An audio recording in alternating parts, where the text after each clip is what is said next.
di mana kita bisa memulai perbaikan. Dalam dunia industri dan bisnis, perbaikan berkelanjutan adalah kunci untuk efisiensi, kualitas, dan daya saing.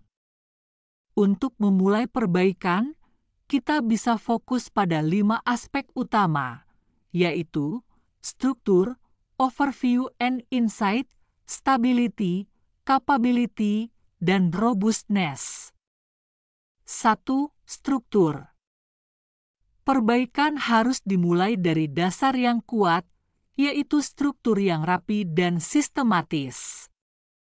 Hal ini mencakup 5S. Metode untuk menciptakan lingkungan kerja yang bersih dan efisien. Work environment. Meningkatkan kenyamanan dan keamanan tempat kerja. Prosedur and instructions. Menyusun prosedur kerja yang jelas agar semua orang memahami tugasnya. 2. Overview and insight.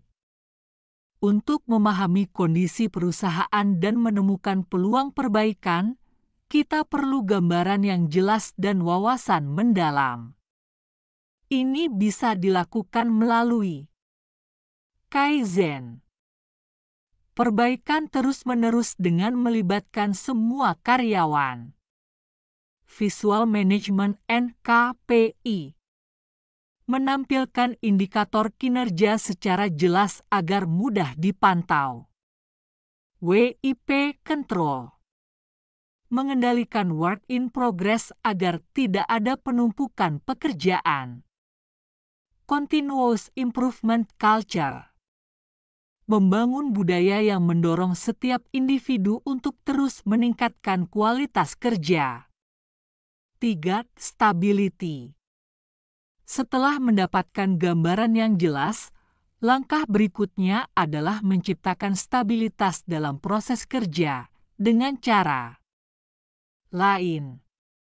Menghilangkan proses yang tidak memberi nilai tambah.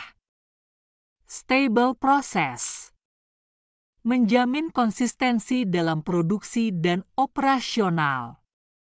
Eliminating waste.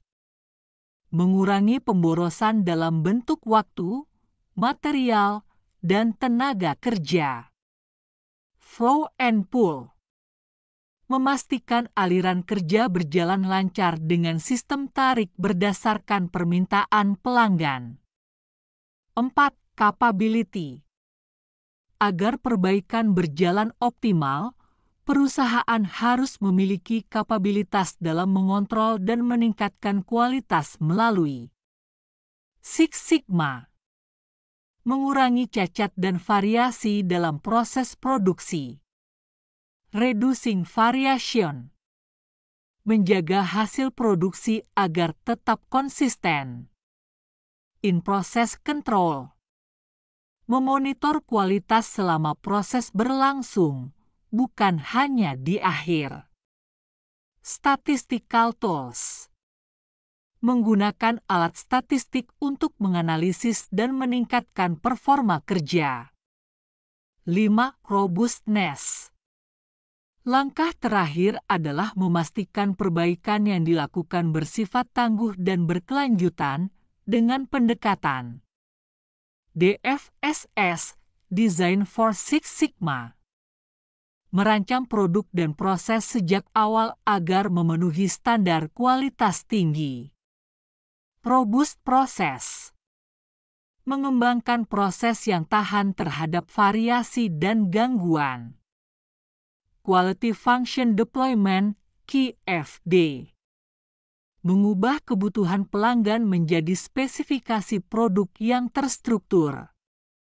Perbaikan dalam organisasi atau industri tidak bisa dilakukan secara instan. Dengan memahami dan menerapkan 5 aspek di atas, struktur, overview and insight, stability, capability, dan robustness, perusahaan dapat menciptakan proses yang lebih efisien, stabil, dan berorientasi pada kualitas tinggi.